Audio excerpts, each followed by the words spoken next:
Hi, and welcome to another LMS or Life Math Short. Here at the Life Math Podcast, we value your time a lot and we know that you want to listen to us every now and then, but you don't have time, so that's why we've created these shorter episodes. Enjoy.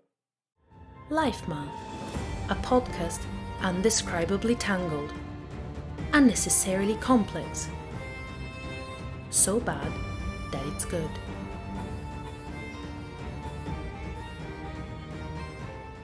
Life Math.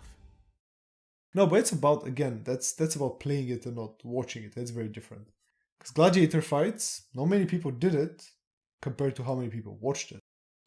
Same thing with motorsports now. By the way, almost nobody does it compared to how many millions of people watch it. F1, 20 drivers. I don't know how many million viewers. Yeah, but that's not quite the same because I drive a car and I enjoy it. I like to be like the Lewis Hamilton on the road, from time to time. Never the Max Verstappen. but yeah. I like to be the safety car. It's a great Mercedes, the safety car. It is a pretty sick car, It has the yellow lights on top, the wheel, and push traffic around. Picking up Max Verstappen after a bad race. Verstappen. No. Lewis Hamilton has been absolutely dominating it for 7 or whatever years. And this is the first year he's been dethroned so far by Max Verstappen, as you say, or Max Verstappen, as I say. I don't know which one is correct. Who should totally, mention us and at us, whatever. Mark Verstappen.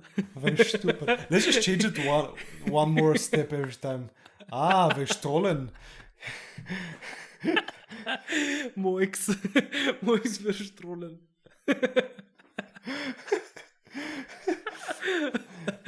I can't even butcher it anymore. I hope he's publicly pissed.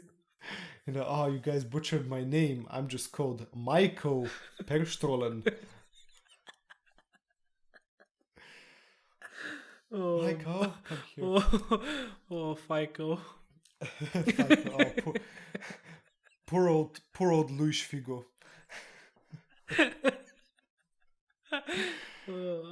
I was just thinking, okay, just imagine, like you go to one of the tracks, like you go to Silverstone, and then it's you in Hamilton's car, right? Like the F1 car versus Hamilton in your car that you drive in the city, right? Oh wow. Who's gonna win? Because you're not gonna drive it at 300 because you'll be afraid that you crash and literally die. So you're not gonna, really just step it. Oh man. And your car can definitely go up to 200 kilometers an hour easily. So, who'd win? That's actually very interesting for me. I don't know. Well, interesting. Where do we race? Is it some? It's an F1 truck. It's an F1 truck. It's an F1 truck. Maybe he's gonna win. Yeah, because if it's in a city, if it's a drag race, I'm gonna crush you. Yeah. And I win. Actually, I have no idea how to start an F1 car or how to change the gears, so I think he's gonna win. Let's say you're given like a week or something. It's sufficient time to get to grips, to be able to have some basic understanding of how the car works, to be able to start, stop, and change gears, but like none of the fancy stuff that they do, which is really in depth. Yeah, I think I think there is a good chance for me to win because the F1 car is a beast. If you have enough straight lines, I'm gonna win because he just needs 5 seconds, 10 seconds to go to 100 kilometers per hour with my car, and I need 2 seconds. I'm gonna win on the straight lines, and then he's gonna crush me on the turns. But if there are enough straight lines, whereas in some Formula 1 tracks there are, I guess I'm gonna win. But if it's in Monte Carlo, like completely Hamilton all the way. Yeah. I guess on the French one, it's kind of very straighty. You could win. Yeah, that's true. But still, an interesting thought because they overlap a lot. Like your car can easily go at 200, and F1 cars, they go about 3 something hundred. But that's when you're going really fast. So you wouldn't be going 300 because you'd crash. You'd go like 200 as well. So you have the better balance, but a much more complex car, and he can probably just bomb it at 200 the whole way. I don't know. I would watch this. Yes. Let's make this happen. Let's make this happen. We should start a Patreon or a GoFundMe to like sponsor this event. I'm happy with this.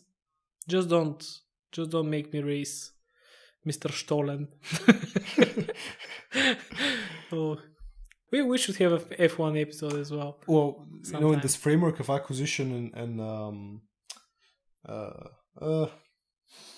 blooper acquisition and the other one, man, come on, the retention, acquisition, retention. There's the whole thing with like the Netflix original, how we both got kind of into it, and then we have this. The statistics show that Reddit F1 had, I think, the quickest growing Reddit subreddit base after the release of the Netflix thing. So many more people watch now. There's the acquisition strategy there for retention. We have this thing with like the continuation of the line. My dad used to watch it back in the day, so I kind of bond over this, and like the same framework can apply to F1 as well quite nicely. And we know probably about the same about F1 as about football, which is not much. I think I know more about football. Yeah. I think for me now it could be about equal because I don't know much about either, but recently I've been investing my time in F1 a bit more, like reading about it, even watching live. So maybe I know about the same for both. The bare minimum.